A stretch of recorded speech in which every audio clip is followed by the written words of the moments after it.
Hello everyone, in this video I'm going to show you how to change language in Google Maps.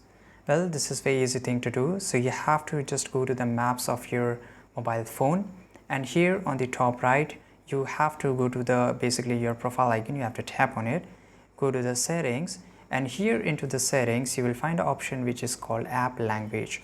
Now here there's a lot of features. So here what you will see, there is a lot of languages which you can convert. So here, for example, there's a English and there's a other language too.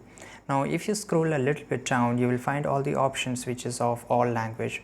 So here you can just select any of the language which you are comfortable with and you can choose. For example, let's say that I will choose this language. Now here it will say that maps will restart to change your app language. I will just click on OK. Now if I just go here, as you can see here, my language has been completely changed. Right, so this is very easy and really interesting to do it. And if you found this video very helpful till now, then make sure to like this video, subscribe our channel.